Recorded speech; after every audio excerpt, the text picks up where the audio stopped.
Баламды өзің өсір, маған мындай өмір керек емес, деп есікті тарс жауып кеткен әйелдің соңынан Еркебұлан үнсіз қарап тұрды. Табалдырықта 3 жасар ұлы көз жасына булығып, «Анашым, кетпеші», деп жыласа, 5 айлық сәби бесігінде шырылдап жатты. Сол күні Еркебұлан өміріндегі ең ауыр сынақтың енді ғана басталғанын әлі білген жоқ. Бұл оқиға осыдан бірнеше жыл бұрын Жетісу облысындағы шағын ауылда болған. Еркебұлан 21 жаста еді. Мектептен кейін колледж бітіріп, құрылыс компаниясына жұмысқа тұрған. Мінезі ашық, еңбекқор, ешкімде жамандық ойламайтын қарапайым жігіт болатын. Ата-анасы жалғыз ұлын тезірек үйлендіріп, шаңырақ көтергенін армандайтын. Бір күні жұмыс орнынан жастарға арналған экскурсия ұйымдастырылды. Бірнеше ауданнан келген жастар тарихи орындарды аралап, табиғат аясында демалуға шықты. Сол жерде Еркебұлан алғаш рет Нұргүлді көрді. Қыз көпшіліктен ерекшеленіп тұрды. Қасындағылар күліп ойнап жүргенде, ол үнсіз ғана алысқа қарап отырған еді. Жүзінде бір мұң бар сияқты. Кешке қарай жастар ән айтып, түрлі ойындар ұйымдастырды. Еркебұлан байқаса, Нұргүл бәріне шеткері отыр. «Жалғыз отырғаның қалай?» деп жанына келді. «Жалғыз отырған ұнайды», деп күлімсіреді қыз. «Онда рұқсат болса, жалғыздығынды бөлісейін». Нұргүл алғашында үндемеді. Бірақ біраздан кейін екеуі ұзақ әңгімелесіп кетті. Сол күннен бастап телефон нөмірлерімен алмасып, күнде хабарласып жүрді. Еркебұлан күн өткен сайын Нұргүлге қатты бауыр басып қалды. Бірақ Нұргүлдің көңілінде бір ауыр сыр жатқанын сезетін. Бір күні ол, «Еркебұлан, сен мен туралы бәрін білуге тиіссің. Кейін өкініп жүрме», келді. «Айта бер». Нұргүл біраз үнсіз отырды. «Мен бұрын тұрмыста болғанмын». Еркебұлан сәл таңырқаса да, сөзін бөлген жоқ. 16 жасында бір жігітке алданып қалдым. Аяғым ауыр болды. Амалсыз соған тұрмысқа шықтым. Ұлым дүниеге келді. Басында бәрі жақсы сияқты еді. Даусы дірілдей бастады. Бір күні күйеуімнің басқа әйелмен жүргенін көріп қалдым. Ұрысып едім. Бәрін маған жауып шықты. Бала менен емес деді. Сосын ұлым екеумізді үйден қуып жіберді. Еркебұлан үнсіз тыңдап отыр. Әкемнің үйіне бардым. Бірақ әкем де қабылдамады. Өзіңнің таңдауың еді деді. Содан аналар үйінде тұрдым. Кейін жұмыс тауып, құрбыларыммен бірге пәтер жалдап жүрмін. Нұргүлдің көзінен жас сырғып түсті. Осыны естіген соң, менен алыстап кетсеңге ренжімеймін. Еркебұлан еш ойланбастан. Мен сенің өткен өміріне ғашық болған жоқпын. Мен қазіргі Нұргүлді жақсы көріп қалдым, деді. Бұл сөзді Нұргүл күтпеген еді. Ол алғаш рет өзін шын түсінген адамды кездестіргендей болды. Содан кейін екеуі күн сайын кездесіп жүрді. Еркебұлан Нұргүлдің кішкентай ұлымен де танысты. Бала алғашында бөтенсігенімен, көп ұзамай Еркебұланды жақсы көріп кетті. Жігіт оған ойыншыға келіп береді, саябаққа қыдыртады. Әке деп айтпаса да, баланың көзі Еркебұланды іздеп тұратын. Бірнеше ай өткен соң, Еркебұлан шешім қабылдады. Мен сенімен үйленгім келеді. Нұргүл сасып қалды. Жоқ, бұған ата-анаң келіспейді. Ол менің мәселем. Сол кеште Еркебұлан бәрін анасы Маржанға айтты. Маржан естіген бойда ашуланып кетті. Не айтып тұрсың? 21 жастағы жігітсің, үйленбеген тәрбиелі қыздар құрып қалып па? Саған ажырасқан, үстіне баласы бар әйел ғана қалды ма? Анашым, мен оны жақсы көремін. Жақсы көру бәрін шешпейді. Оның еш кінәсі жоқ. Кінәсі болмаса неге күйеуі қуып жіберді? Неге өз әкесі қабылдамады? Бір нәрсе бар ғой. Болды анашым. Ол туралы жаман сөз айтпаңыз. Маржан ұлының ешқашан өзіне бұлай қарсы сөйлеп көрмегеніне таң қалды.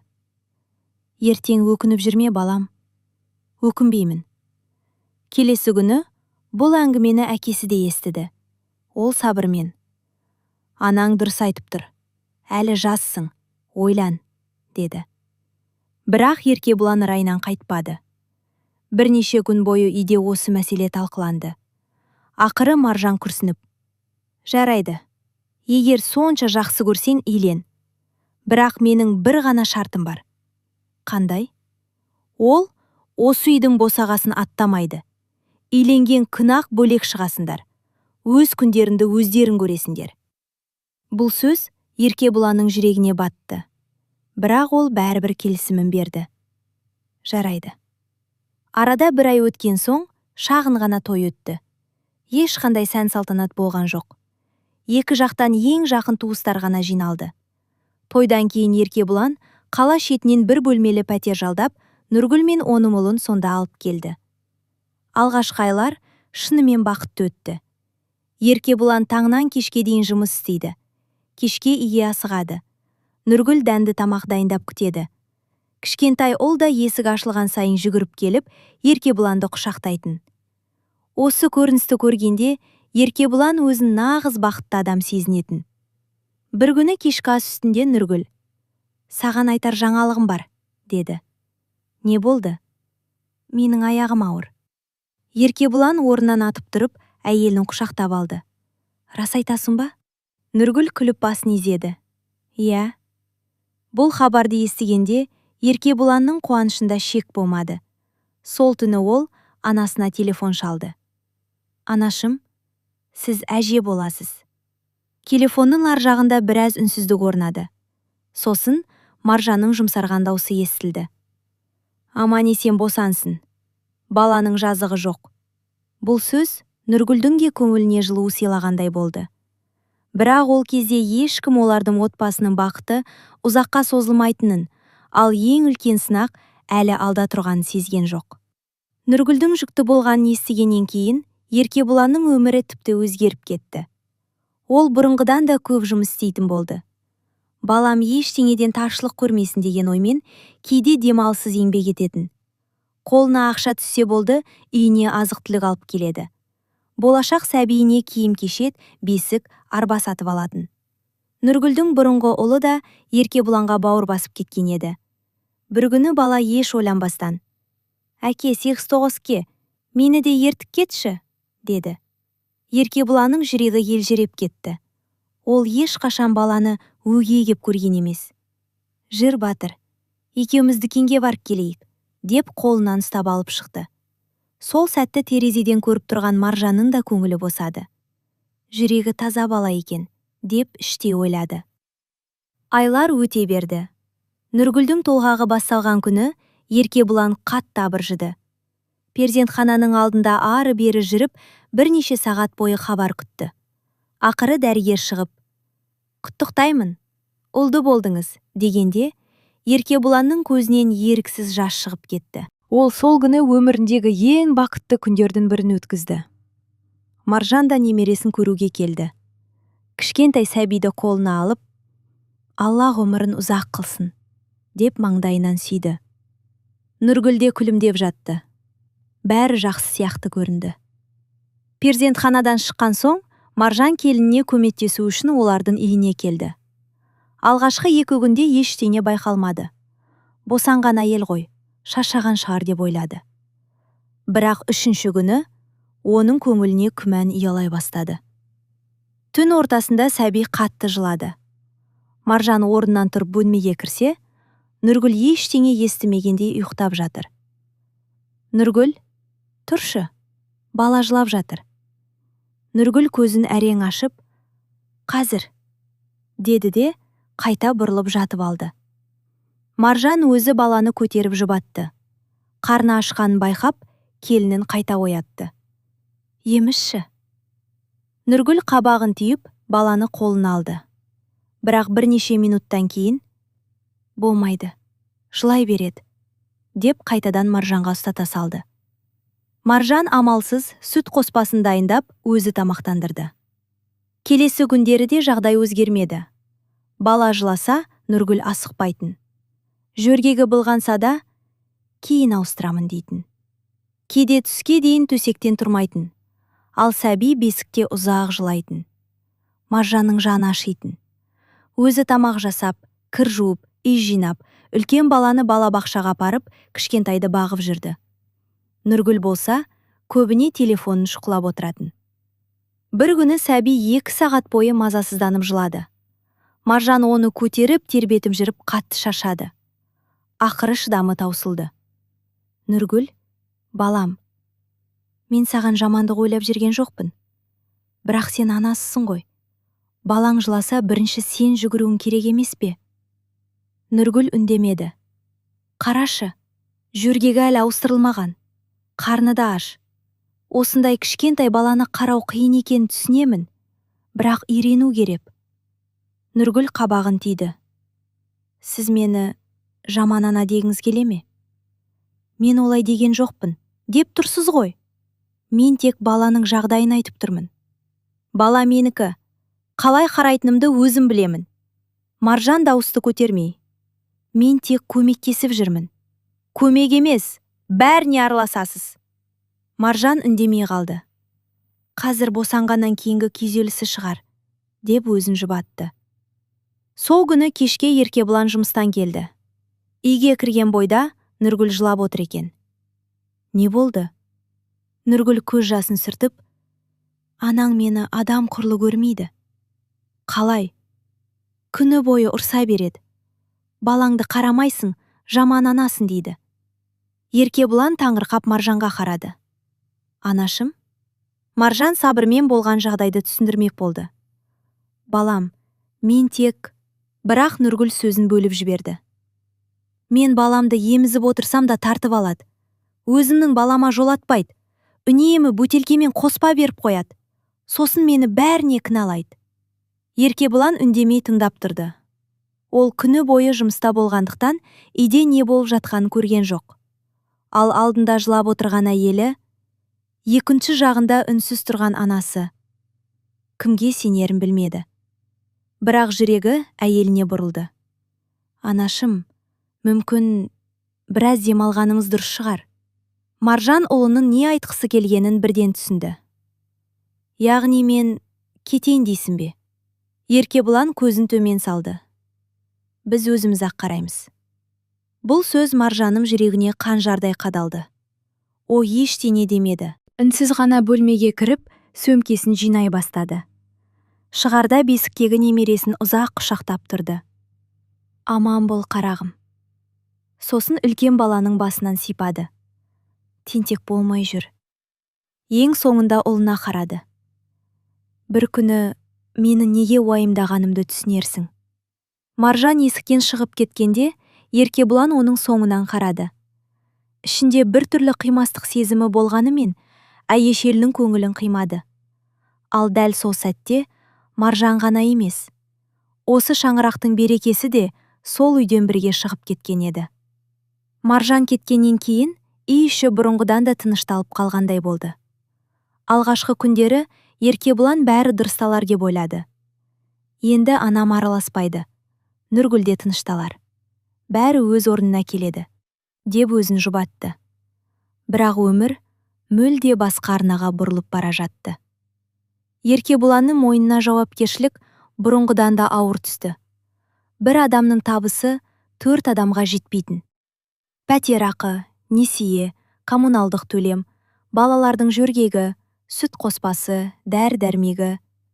Ай сайынғы шығын көбейген сайын, ол да көбірек еңбек етуге мәжбүр болды. Таңғы 6-да тұрады. 7-ші жарында құрылысқа кетеді. Кешкі 6-да жұмысы аяқталған соң бірден такси айдайтын. Түнгі 12, кейде бірде ғана үйге оралатын. 4-5 сағат қана ұйықтап, таң ата қайта жұмысқа шығатын. Осылай күндер бірінің артынан бірі өтіп жатты. Басында Нұргүл оған аяушылықпен қарайтын. Осынша жұмыс істемей-ақ қойшы, денсаулығың бұзылады дейтін. Балалар үшін бәріне шыдаймын. Ақша жетпей ме? Ертең ештеңеден тарықпасын деп еңбек етіп жүрмін. Нұргүл үндемейтін. Бірақ уақыт өте, оның мінезі өзгере бастады. Еркебұлан алғашында мән берген жоқ. Кейін байқай бастады. Телефоны бұрын үстелде жататын. Енді үнемі қолында. Біреу қоңырау шалса, бірден басқа бөлмеге кетеді. Кейде балконға шығып сөйлеседі. Есікті де жауып алады. Бір күні Еркебұлан жұмыстан ертерек келді. Нұргүл ас үйде біреумен күліп сөйлесіп отыр екен.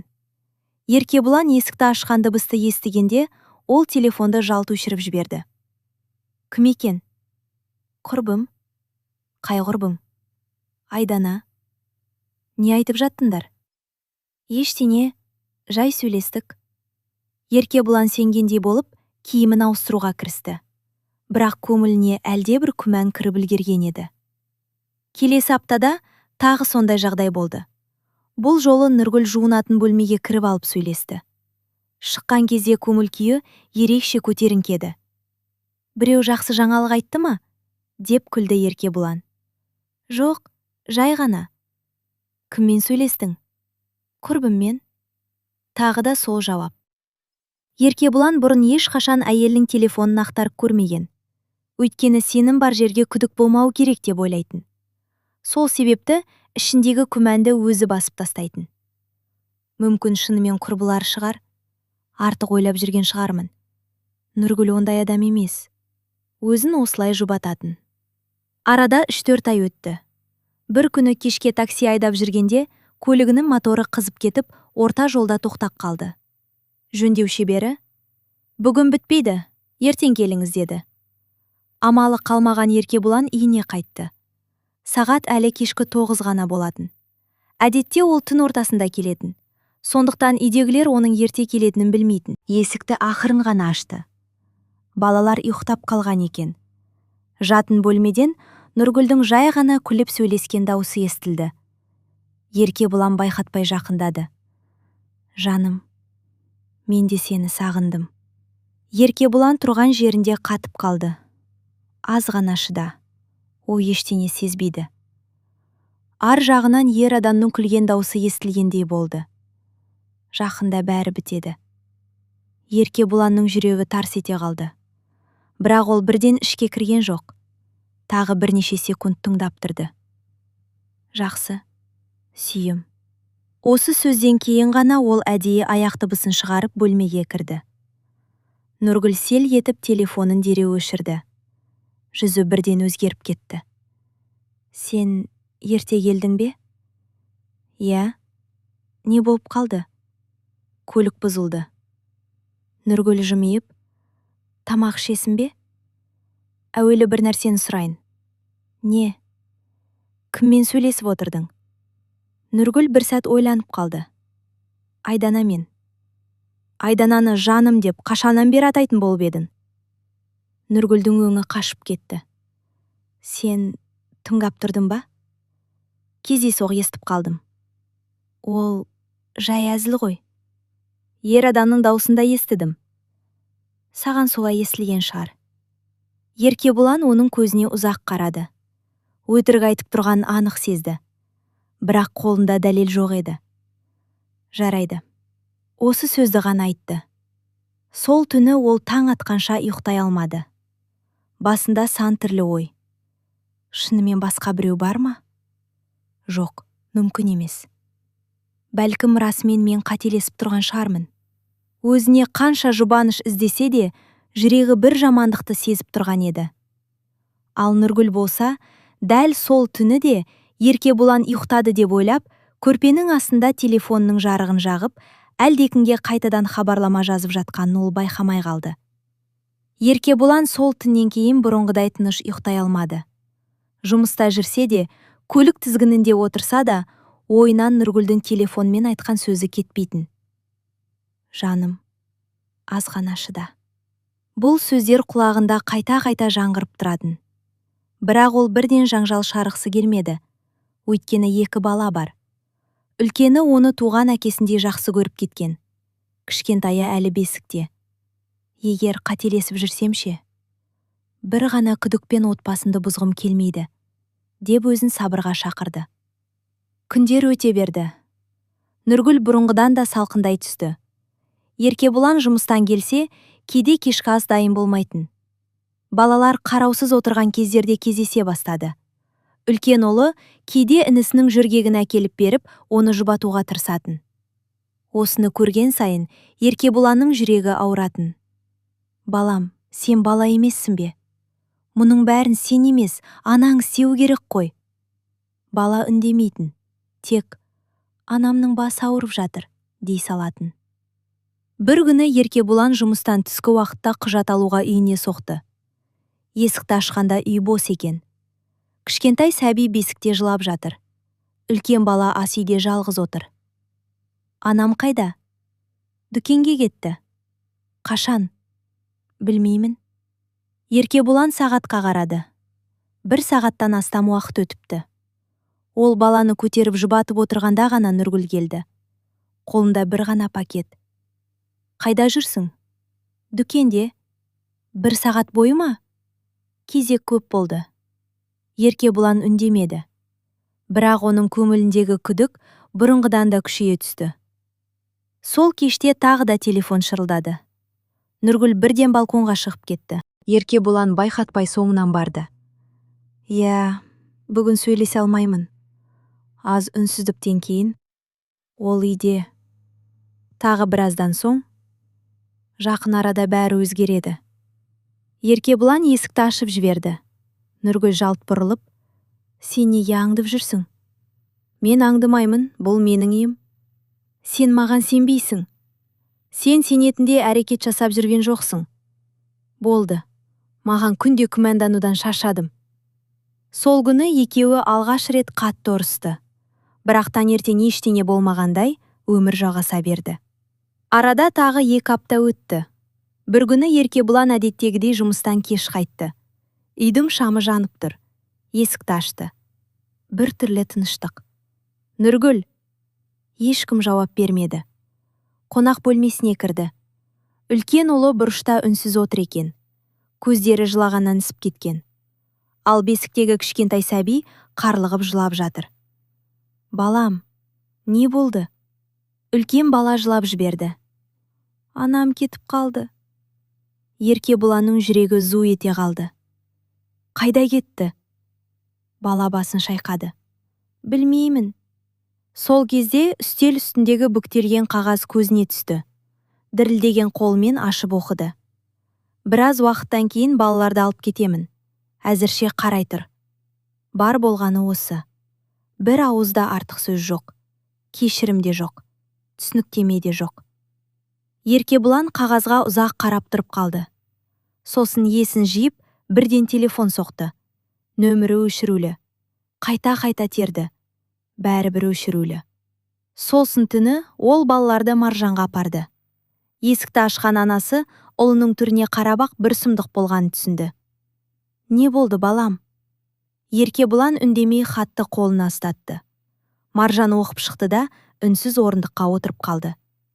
Кетті ме? Еркебұлан басын изеді. Балаларды тастап кетті. Маржан ұлының иығына қолын қойды. Бұл жолы ол, мен саған айтқанмын деп айтпады. Өйткені ұлының жанын онсыз да қайғы тіліп тұрғанын көріп тұрды. Ертеңіне Еркебұлан жұмысына бармады. Қаладағы барлық таныстарына хабарласты. Нұргүлдің құрбыларын іздеді. Бұрын бірге істеген жұмыс орнына барды. Ешкім ештеңе білмейтінін айтты. Кейбірі, соңғы кездері бір ер адаммен көріп жүретін сияқты еді, дегеннен артық ештеңе айта алмады. Ол полицияға да арыз жазды. Бірақ күндер өтті, апталар өтті. Нұргүлден еш хабар болмады. Телефоны әлі де өшірулі. Жоғалған адамдай ізім қайым жоқ болды. Сол күні Еркебұлан бір нәрсені анық түсінді. Енді ол 2 баланың әкесі ғана емес. 2 баланың әрі әкесі, әрі анасы болуға мәжбүр еді. Ал Нұргүлдің не үшін кеткенін, оның кіммен сөйлесіп жүргенін және бұл оқиғаның артында қандай құпия жатқанын Еркебұлан әлі білмейтін. Ертеңіне таң атқанда Еркебұлан көзін ашқан жоқ. Өйткені ол түні бойы мүлде ұйықтамаған еді. Кішкентай сәби әр 2-3 сағат сайын жылады. Сүтін ішкісі келеді. Жөргегін ауыстыру керек. Үлкен ұлы да шошып оянып, «Әке, анам келе ме?» деп қайта сұрай берді. Бұл сұраққа Еркебұланның жауабы жоқ еді. Ол баласының басынан сипап, «Келеді балам», деп қана қоятын. Бірақ өзі де бұл сөзге сенбейтін. Таңертең Маржан ерте келді. Үйге кірген бойда ештеңе деместен ас үйге өтті. Шайнекті қойып, ботқа әзірлей бастады. Үйдің іші қорылып жатыр. Кір жуылмаған. ыдыс үйіліп қалған. Ең өкініштісі, Еркебұлан диванда балаларын құшақтап отырған күйі ұйықтап кетіпті. Маржанның жүрегі шым етті. Байғұс балам-ай. Ол үндемей үйді жинай бастады. Еркебұлан оянғанда сағат 9 болып кеткен еді. Анашым, сіз қашан келдіңіз? Ерте. Кешіріңіз. Неге кешірім сұрайсың? Сізді тыңдамадым. Маржан ұлының жүдеп кеткен жүзіне қарады. Көзінің асты көгеріп кеткен. Бір түннің ішінде бірнеше жасқа қартая түскендей. Өткенді қозғама балам. Ең бастысы балалар аман. Осы сөзден кейін Еркебұлан өзін ұстай алмай, анасын құшақтап жылап жіберді. Бала күннен бері алғаш рет. Анашым, мен қай жерден қателестім? Маржан да көз жасын сүртті. Кейде адамның қателігі біреуді шын жүрегіме жақсы көргені ғана болады. Сол күннен бастап олардың өмірі мүлде өзгерді. Еркебұлан таңғы 6-да тұрады. Балаларға таңғы ас дайындайды. Үлкен ұлын балабақшаға апарады. Кішкентайын Маржанға қалдырады. Өзі жұмысқа кетеді. Кешке құрылыс біткен соң тағы такси айдайды. Түнде үйге келеді. Балаларын жуындырады, ұйықтатады. Кейде ас үйде жалғыз отырып тамақ ішеді. Қарсы алдында бос орындық тұрады. Сол орындыққа қарап отырып, неге бұлай істедің Нұргүл? Деп сыбырлайтын. Бірақ жауап жоқ. Нұргүлді іздеу тоқтатамады. Еркебұлан әлеуметтік желден іздеді. Құрбыларына қайта-қайта хабарласты. Бұрынғы күйеуіне дейін барып көрді. Ешкім нақты ештеңе айтпады. Тек бір құрбысы. Соңғы кезде бір жігітпен жиі сөйлесетін. Бірақ кім екенін білмеймін, деді. Бұл сөз Еркебұланның жүрегін тағы ауыртты. Демек, күдігі бекер болмаған екен. Бір күні кешке үлкен ұлы әкесінің жанына келді. Әке, иә балам. Мен жаман бала болдым ба? Еркебұлан таңырқап қалды. Неге олай айтасың? Егер мен жақсы болсам, анам кетпес еді ғой. Еркебұланның көзіне жас келді. Ол баласын құшағына қысып, жоқ балам, сен өте жақсы баласың. Бұған сенің еш кінәң жоқ. Онда анам неге кетті? Еркебұлан жауап бере алмады. Өйткені ол сұрақтың жауабын өзі де білмейтін. Айлар өте берді. Нұргүлден бірде-бір хабар болмады. Балалар да біртіндеп сұрамайтын болды. Кішкентайы анасының жүзінде ұмытып бара жатты. Ал үлкені кейде ғана ескі суреттерді алып шығып, ұзақ қарап отыратын. Сосын үнсіз орнына қоятын. Бір күні Маржан ұлына: балам, осылай өмір сүре алмайсың. Балаларға да көңіл керек. Білемін. Мен бармын. Қолымнан келгенше көмектесемін. Рахмет анашым. Бірақ бір нәрсені есінде сақта. Не?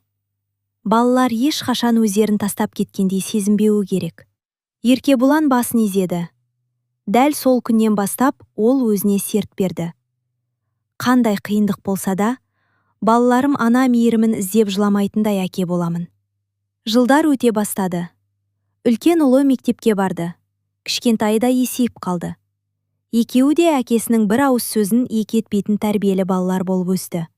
Ауылдағылар: Еркебұланның балалары қандай тәрбиелі? Әкесіне тартқан ғой. Осынша қиындыққа қарамай екеуін де жеткізіп келеді. Маржан апаның да еңбегі зор, деп айтып жүретін. Ал Еркебұлан болса, сыртынан мақтағандарға күлімсірегенімен, түнде балалар ұйықтап қалған соң, жалғыз өзі сыртқа шығып, аспанға ұзақ қарайтын. Өйткені жүрегінің бір түкпірінде әлі де бір ғана сұрақ жауапсыз қалған еді. Нұргүл бізді не үшін тастап кетті? Ал сол сұрақтың жауабы арада 9 жыл өткенде күтпеген жерден өз аяғымен келетінін ол кезде ешкім білмеген еді. 9 жыл көзді ашып жұмғанша өте шықты. Бір кездері бесікте жатқан сәби бүгінде 4-ші сыныптың оқушысы еді. Ал Нұргүлдің алғашқы некесінен туған үлкен ұлы мектепті тәмамдауға жақындап қалған. Еркебұлан ешқашан екеуін бөліп жарған емес. Бірінде екіншісін де туған баласындай өсірді. Ауылда бәрі оларды Еркебұланның екі ұлы деп танитын. Көп адам үлкен баланың туған әкесі басқа екенін де білмейтін. Еркебұланның өзі де оны ешкімге айтпайтын. Өйткені оның ойынша әке болу қанмен емес, қамқорлықпен дәлелденетін нәрсе еді. Осы 9 жыл ішінде Еркебұланның өмірі тек еңбекпен өтті. Құрылыс бригадиріне дейін көтерілді. Таксиді де тастаған жоқ. Жинаған ақшасына ауылдан шағын үй сатып алды. Маржан да сол үйде бірге тұрды. Балалардың сабағын қадағалайды, тамақтарын әзірлейді. Ал Еркебұлан бұрынғыдай таңнан кешке дейін еңбек етеді. Бір күні кешке үшеуі шай ішіп отырғанда кіші ұлы: «Әке...» «Я, балам?» «Ертең мектепте менің анам деген шығарма жазады екен». Үй іші бір сәтке тып-тыныш болып қалды. Еркебұлан баласының жүзіне қарады. «Не жазамын?» Еркебұлан үнсіз қалды. Сол кезде үлкен ұлы сөзге араласты. «Біздің әжеміз туралы жаз. Ол да бізге ана болды ғой». Кішісі қуанып кетті. «Я, әжем туралы жазамын». Маржан көз жасын білдірмей теріс қарап кетті. Ертеңінде мектептен келгенде кіші ұлы қолындағы дәптерін көрсетті. «Әке, мұғалім 5 қойды». Еркебұлан дәптерді ашып оқи бастады. «Менің анам, менің әжем. Ол бізге тамақ пісіреді, ауырсақ қарайды, ертегі айтып береді. Мен оны жақсы көремін». Осы жолдарды оқығанда Еркебұланның жанары жасаурап кетті. Көп ұзамай үлкен ұлы мектепті алтын белгімен бітірді. Соңғы қоңырау күні директор сахнаға шығып, «Бұл баланы жалғыз өзі тәрбиелеп өсірген әкесіне ерекше алғыс айтамыз» деді. Залду қол шапалақтады. Еркебұлан ұялып төмен қарады. Өмірінде бірінші рет еңбегінің бағаланғанын сезінді. Сол кеште олар үйде қарапайым дастархан жайды. Маржан: «Балам, еңбегіңнің жемісін көрдің. Бұдан артық бақыт бар ма?» деді. Еркебұлан күлімсіреді. «Балаларым аман болса, маған басқа ештеңе керек емес». Дәл сол сәтте оның телефоны шырылдады. Бейтаныс нөмір. «Алло?» Телефонның ар жағынан әйел адамның даусы естілді.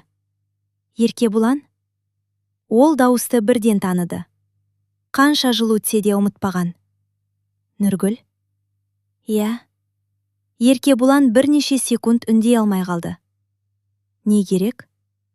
«Сенімен сөйлессем деп едім». 9 жыл үндемей жоғалып кеткен адамға енді не керек болды?»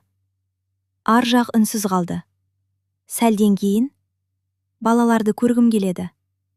Еркебұланның жүзі өзгеріп кетті. «Қандай балаларды?» «Өз балаларымды». Еркебұлан ащы күлді. «Олар сенің есіне енді түсті ме?» «Еркебұлан, өтінемін».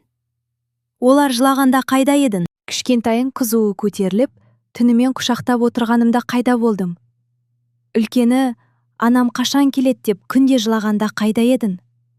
Телефонның ар жағынан тек өксік қана естілді. «Мен қателестім». Қателік бір күнде болады. Ал 9 жыл бойы іздемеу — таңдау. Нұргүл үнсіз қалды. Біраздан кейін: «Бір рет қана кездесуге рұқсат етші». Еркебұлан бірден жауап бермеді. «Мен шешпеймін». «Сонда кім?» «Балалар шешеді». «Егер олар қаламаса, мен ештеңе істей алмаймын».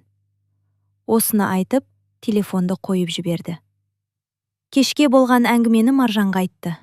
Маржан ауыр күрсінді. «Ақыры келді ме?» «Я». «Не дейді?» «Балаларды көргісі келеді». Маржан үнсіз отырып қалды. «Не істейсің?» «Өзім шешпеймін». «Дұрыс». Балалардың жүрегін тағы жаралағым келмейді. 2 күннен кейін Нұргүл тағы хабарласты. Бұл жолы ол кездесетін орынды айтты. «Сен балаларға айт». «Айтамын». Сол кеште Еркебұлан 2 ұлын қасына отырғызды. Даусы бұрынғыдан да байсалды шықты. «Балалар, сендерге айтар бір әңгімем бар». Екеуі бірдей әкесіне қарады. Сендердің аналарың қайта хабарласты. Үй іші үнсіз қалды. Кіші ұлы түсінбей. Біздің анамыз бар ма еді? Ал үлкен ұлының жүзі күрт өзгеріп кетті. Ол баяу ғана. Ол бізді тастап кеткен адам ғой. Иә. Енді не қалайды? Сендермен кездескісі келеді. Үлкен ұлы орнынан тұрып кетті. Менің кездесетін анам жоқ. Ал кіші ұлы ағасына қарап, ештеңе деместен төмен қарады. Еркебұлан олардың шешімін күтіп, үнсіз отырды. Өйткені бұл жолы таңдау өзінікі емес, балаларынікі еді. Үйдің ішін үнсіздік басты. Еркебұлан балаларына ешқашан анасын жамандап көрген емес. Тастап кетті. Сатқын болды деген сөздерді олардың көзінше айтпайтын. Бар айтатыны. Адамды жек көру жүрекке ауырлық салады. Бірақ болған нәрсені де ұмыту оңай емес. Сол себепті бұл жаңалықты естігенде әрқайсысы әртүрлі қабылдады. Үлкен ұлы үнсіз бөлмесіне кіріп кетті. Кішісі болса, әкесінің қасына келіп отырды. Әке. Иә балам. Ол шынымен менің анам ба? Еркебұлан басын изеді. Иә. Неге бізді іздемеді? Еркебұлан ұзақ үнсіз қалды. Оның жауабын өзінен сұраған дұрыс шығар. Мен оны танымаймын. Бұл сөз Еркебұланның жүрегін тағы бір рет ауыртты. Келесі күні кешке үлкен ұлы әкесінің бөлмесіне кірді. Әке, сөйлесуге бола ма? Әрине. Бала қарсысына отырды. Егер мен кездескім келмесе, ренжімейсің бе? Жоқ балам. Мен оны анам деп айта алмаймын. Еркебұлан үндемеді. Мені мектепке кім апарды? Сен. Ауырғанда кім түн ұйқысын 4 бөлді? Сен, мен әжем. Ал мен футболдан жарысқа шыққанда трибунада кім отырды? Сен. Даусы дірілдеп кетті. Әке, менің анам жоқ. Менің тек сен барсың. Еркебұлан орнынан тұрып, ұлын құшақтап алды. Екеуі де үнсіз жылады. Бірақ кіші ұлының көңілінде сұрақ көп еді. Әке 809 ке? Иә. Мен бір рет көрсем бола ма? Еркебұлан таңырқап қалды. Өзің қалайсың ба? Иә, тек қандай адам екенін білгім келеді. Үлкен ұлы бірден. Мен бармаймын. Ешкім сені мәжбүрлемейді, деді Еркебұлан. Сөйтіп кездесуге Еркебұлан мен кіші ұлы ғана баруға келісті. Кездесу қаладағы шағын саябақта болды. Еркебұлан алыстан орындықта отырған әйелді бірден таныды. 9 жыл бұрынғы Нұргүл емес. Шашына ақ кірген, жүзі әжімденген. Көзіндегі баяғы тәкаппарлықтың орнына өкініш ұялаған. Ол орнынан атып тұрды. Еркебұлан? Бірақ Еркебұлан қолын созған жоқ. Жанында тұрған баланы көрсетті. Міне, сен көргің келген бала. Нұргүлдің көзінен жас парлап кетті. Ол баяу еңкейіп. Балам. Кіші ұлы бір қадам артқа шегінді. Сіз менің анамсыз ба? Иә. Неге бізбен бірге болмадыңыз? Нұргүл жылап жіберді. Мен үлкен қателік жасадым. Қандай? Басқа адамға алданып қалдым. Еркебұлан үнсіз тыңдап тұрды. Нұргүл сөзін жалғастырды. Телефонмен сөйлесіп жүрген адаммен кеттім. Ол маған бәрін уәде етті. Бақытты өмір сүреміз деді. Даусы үзіліп кетті. Бірақ 1 жылдан кейін ол да мені тастап кетті. Кіші ұлы үнсіз тыңдап тұр. Кейін сендерді іздеуге ұялдым. Күн өткен сайын қайтып келу қиындай берді. Еркебұлан алғаш рет тіл қатты. Ұялдың ба? Иә. Балалар сені 9 жыл күтті. Нұргүл төмен қарады. Білемін. Үлкені күнде жылады. Кішісі ана дегені не екенін білмей өсті. Сонда сен ұялғаның үшін келмедің бе? Нұргүлдің жауап беруге шамасы келмеді. Кіші ұлы біраз үнсіз тұрды да, мен сізге ренжімеймін. Нұргүлдің жүзіне үміт ұялады. Бірақ мен сізді ана деп айта алмаймын. Бұл сөз Нұргүлдің жүрегіне ауыр тиді. Себебі менің анам әжем, ал әкем маған әрі әке, әрі ана болды. Нұргүл еңкілдеп жылай бастады. Еркебұлан баласының иығына қолын қойды. Жүр балам. Екеуі кері бұрылып кете берді. Нұргүл олардың соңынан қарап қала берді. Ол дәл сол сәтте бір нәрсені анық түсінді. Ақша да, жастық та, махаббат та қайтып келуі мүмкін. Ал балаңның сенімін жоғалтсаң, оны ешқашан қайтара алмайсың. Бірақ бұл олардың соңғы кездесуі емес еді. Бірнеше күннен кейін Нұргүл үлкен ұлымен де сөйлесуге бел буды. Алайда ол кездесудің соңы бұдан да ауыр болатынын ешкім күтпеген еді. Нұргүлмен болған кездесуден кейін бірнеше күн өтті. Еркебұлан бұл әңгімені қайта қозғаған жоқ. Балаларының көңілін түсіргісі келмеді. Бірақ бір кеште үлкен ұлы әкесінің жанына келді. Әке? Иә, балам. Ол тағы кездескісі келе ме? Иә.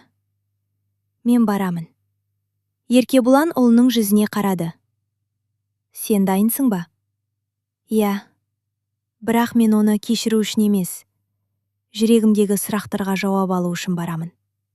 Келесі күні үшеуі бұрынғы саябақта кездесті. Нұргүл бұл жолы ертерек келіп, орындықта үнсіз күтіп отыр екен. Үлкен ұлын көрген сәтте орнынан атып тұрды. Балам. Жігіт оның сөзіне жауап қатпады. Жай ғана қарсысына барып тұрды. Бірнеше секунд ешкім сөйлеген жоқ. Ақыры Нұргүл үнсіздікті бұзды. Кешірші. Не үшін? Сендерді тастап кеткенім үшін. Неге кеттің? Нұргүл көз жасын сүртіп. Мен ақымақ болдым. Басқа адамға алданып қалдым. Біз ше? Сол кезде бәрін кейін түзетемін деп ойладым. Үлкен ұлы басын шайқады. Жоқ. Балам, бізді кейін емес, дәл сол кезде таңдау керек еді. Нұргүл еңкілдеп жылай бастады. Мен күнде өкіндім. Бірақ бір ретте келмедің. Ұялдым. 9 жыл бойы ма? Нұргүл үнсіз қалды. Жігіт қалтасынан ескі бүктелген қағазды шығарды. Нұргүл оны көргенде өңі қашып кетті. Бұл 9 жыл бұрын жазып кеткен хат еді. Біраз уақыттан кейін балаларды алып кетемін. Әзірше қарай тұр. Осы хатты танисың ба? Иә. Біз бұл хатты 9 жыл сақтадық. Нұргүл жылап жіберді. Күнде келер деп күттік. Әсіресе мен. Әр туған күнімде есікке қарайтынмын. Әр жаңа жылда келеді деп күтетінмін. Әкемін демейтін. Бірақ түнде жылап отырғанын талай рет көрдім. Еркебұлан басын төмен түсірді. Баласының бұл сөздерді байқап жүргенін өзі де білмеген екен. Үлкен ұлы сөзін жалғастырдырайды. Мен мектепке алғаш барған күні әкем ертіп барды. Ауырып қалсам әкем қасынан шықпайтын. Әжем бізге ана болды. Сондықтан бүгін менің саған айтар бір ғана сөзім бар. Нұргүл үміттене қарады. Айта ғой балам. Жігіт бір сәт үнсіз тұрды. Сосын сабырмен. Сіз бізді дүниеге әкелдіңіз. Бірақ бізді адам қылған әкеміз бен әжеміз. Бұл сөз Нұргүлге найзағайдай тиді. Ол екі қолымен жүзін жауып, өксіп жылай жөнелді. Еркебұлан алғаш рет сөйледі. Нұргүл. Ол басын көтерді. Мен саған ешқашан өшпенділік сақтаған жоқпын. Бірақ балалардың балалығын ешкім қайтара алмайды. Білемін. Мен сені кешірдім. Нұргүл таңырқай қарады. Бірақ кешіру өткенді ұмыту деген сөз емес. Енді біздің жолымыз бөлек. Нұргүл үнсіз басын изеді. Ол бұл сөзді естуге дайын еді. Қоштасар сәтте кіші ұлы ғана жанына барып, сау болыңыз, деді. Нұргүл оның басынан сипамақ болды. Бірақ бала сыпайы ғана шегінді. Өйткені арадағы 9 жылдық бос кеңістікті бірнеше минуттық кездесу толтыра алмайтын еді. Нұргүл үнсіз кетіп бара жатты. бірде-бір рет артына бұрылмады. Өйткені артына қарауға батылы жетпеді. Ал Еркебұлан екі ұлының иығына қолын қойып, үйіне қарай беттеді. Үшеуі үнсіз келе жатты. Бірақ бұл үнсіздік бұрынғыдай ауыр емес еді. Бұл өткенмен қоштасқан адамның үнсіздігі болатын. Сол кеште Маржан дастархан басында немерелеріне қарап күлімсіреді. Ең үлкен байлық не екенін білесіңдер ме? Кіші ұлы. Ақша ма? Жоқ. Үлкені. Денсаулық па? Маржан басын шайқады. Жоқ. Онда не? Маржан Еркебұланға қарап. Балаға қиын күнде жанынан табылатын ата-ана. Үйдің іші тынышталып қалды. Еркебұлан анасына ризашылықпен қарады. Егер Маржан сол қиын күндері жанынан табылмағанда, бәлкім бүгінгі өмірлері мүлде басқа болар еді. Қорытынды. Кейде өмір адамды ең ауыр сынақпен сынайды. Біреу сол сынақтан қашады. Біреу соңына дейін күреседі. Еркебұлан күресті. Балаларын жетімсіретпеді. Оларға әкенің ғана емес, ананың да мейірімін беруге тырысты. Ал Нұргүл өмір бойы бір ғана нәрсені түсініп өтті. Баланың балалығын кейінге қалдыруға болмайды. Өйткені өткен уақыт ешқашан қайта оралмайды. Егер әңгіме сізге ұнаса, арнаға тіркеліп, лайк басуды ұмытпаңыз. Пікірге өз ойыңызды жаза кетіңіз. Сіз үшін нағыз ата-ана дүниеге әкелген адам ба, әлде бар мейірімін беріп өсірген адам ба? Сондай-ақ қай қаладан немесе қай елден тыңдап отырғаныңызды да жаза кетсеңіз, бізге өте қызық болады. Қолдауларыңызға үлкен рахмет.